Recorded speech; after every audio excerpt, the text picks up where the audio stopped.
Justin Burg.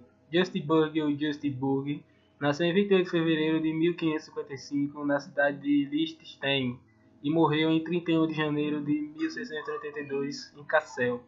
Foi um relogeiro matemático suíço. Algumas vezes a criação e definição de logaritmos recai a seu estudo. Outrora este fato se dá a John Napier, por ter publicado uma tese mostrando seu pensamento sobre essa função matemática. Tal motivo remete a diversas controvérsias e, segundo algumas fontes e depoimentos, Burge começou seu trabalho com logaritmos em 1588, 6 anos antes de Napier. Porém, de forma histórica, ele perde sua reivindicação por não ter publicado alguma obra a fim de expor suas ideias. Mais tarde, em 1614, ele inventou o Prostaphairesis, o algoritmo usado no final do século XVI e início do século XVII, para aproximar um produto usando fórmulas de trigonometria, trazendo um grande avanço, justamente com a função logaritmo, para resolver multiplicações de maneira rápida e eficaz e aproximar exponenciações de maneira precisa.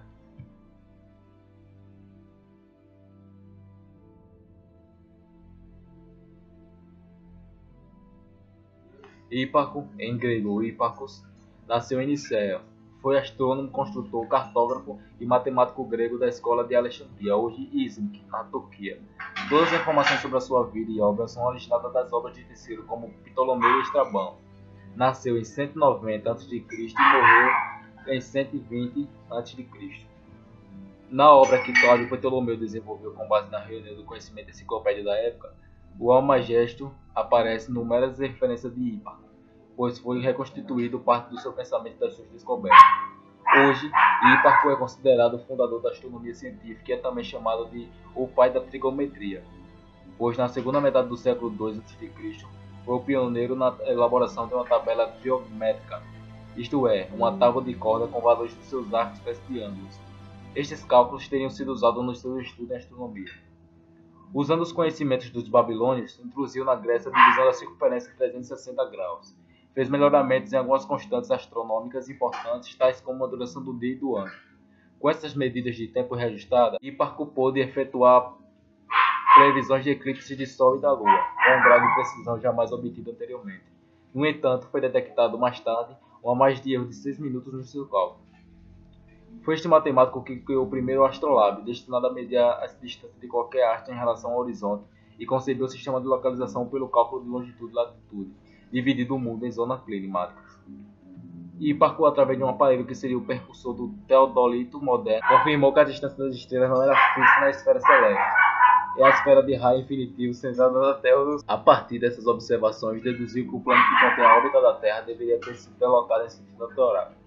Já convencido de que a esfera celeste não era constante, dispôs-se a fazer um mapa estelar, pois queria um catálogo onde pudesse registrar a luminosidade apresentada por cada estrela da sua época. A ideia era baseada na configuração dos astros, que poderiam sofrer das alterações além de periódicas já conhecidas. Essas alterações só passaram despercebidas pela lentidão que os processava. A divisão da circunferência. Hipparco de Nicéia, assim como a maioria dos matemáticos de sua época, era fortemente influenciado pela matemática da Babilônia. Como os babilônios, ele também acreditava que a melhor base para realizar contagens era a base 60. Os babilônios não escolheram a base 60 por acaso. O número 60 tem muitos divisores: 1, 2, 3, 4, 5, 6, 10, 12, 15, 20, 30 e 60. E pode ser facilmente decomposto num produto de fatores, o que facilita muito os cálculos, principalmente as divisões. Foi por essa mesma razão que, ao dividir a circunferência, Hipparco escolheu um múltiplo de 60. Cada uma das 360 partes iguais em que a circunferência foi dividida recebeu o nome de arco de primeiro grau. Cada arco de primeiro grau foi dividido em 60 partes iguais, e cada uma dessas partes recebeu o nome de arco de 1 minuto. Cada arco de 1 minuto também foi dividido em 60 arcos iguais e recebeu o nome de arco de 1 segundo.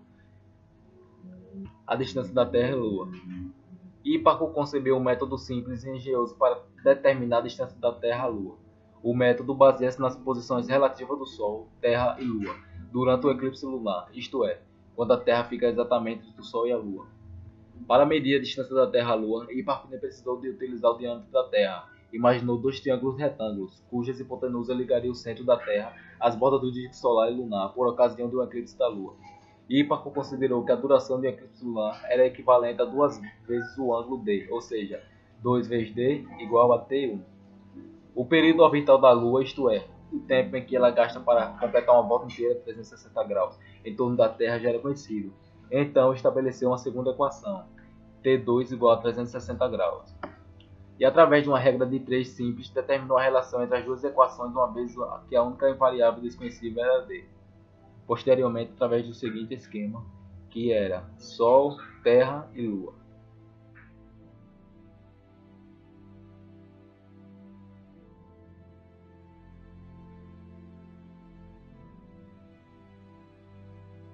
A vida de Carl Friedrich Gauss. Filho de pais humildes, o pai Gerhard Erhard era jardineiro e pedreiro. A mãe, Dorothea Benz, era analfabeta, não tendo registrado a data de nascimento de Gauss. Aos 7 anos, entrou para a escola. Segundo uma história famosa, seu diretor Butler pediu para que os alunos somassem os números inteiros de 1 a 100.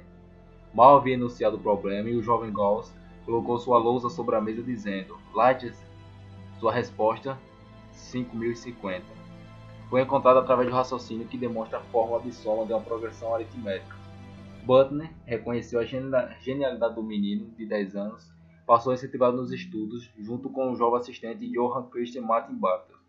Apaixonado pela matemática, entre Bartels, com 17 anos, e o aluno de 10 anos, nasceu uma boa amizade que durou a vida toda. Em novembro de 1804, casou-se com Johanna Elisabeth Rosnansdorff, nascida em 8 de maio de 1780 e que faleceu com alguns anos depois, em 11 de novembro de 1809. Do primeiro casamento teve 3 filhos, Joseph, Wilhelm e Louis. Depois, casou-se com Friederika Wilhelm Waldeck, com quem teve mais 3 filhos, Eugen, William e Therese. Na matemática, aos 12 anos, Gauss já olhava com desconfiança para os fundamentos da geometria euclidiana. Aos 16, já tinha tido seu primeiro vislumbre de geometria diferente da de Euclides. Um ano mais tarde, começou uma busca crítica das provas na teoria dos números que tinham sido aceitas por seus antecessores e tomou a decisão de preencher os vazios e completar o que tinha sido feito pela metade.